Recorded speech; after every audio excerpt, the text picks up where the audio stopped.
რატომ დისტანცირდება ადამიანი ჩვენგან სწორედ მაშინ, როდესაც ჩვენ გვაქვს შეგრძნება, რომ ყველაფერი მშვენივრად მიდის.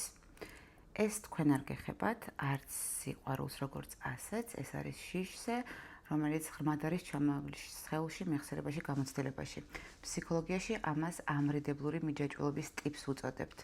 ის ჯერ კიდევ ბავშვობაში ყალიბდება. იქ, სადაც სითბოს გამოხატვაზე შფოთვით რეაგირებდნენ, სიახლოვის მცდელობას კი ზეწოლა, დასჯა ან სიცივე მოსდევდა.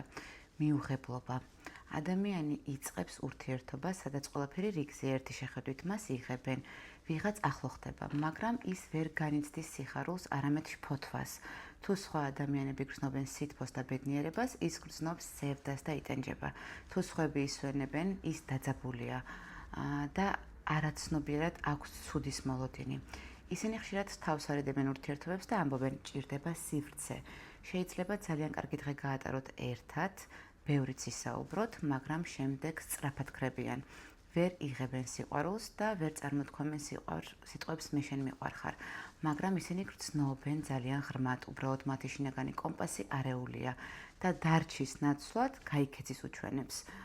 თუ ესეთი ადამიანის გვერდით ხარ, შეიძლება რაღაც მომენტში საკუთარ თავში ეჭვი შეგეპაროს და ამ მომენტში იგრძნობს სწორედ კონტრასფერული გრძნობით იმას თუ რას გრძნობს ის.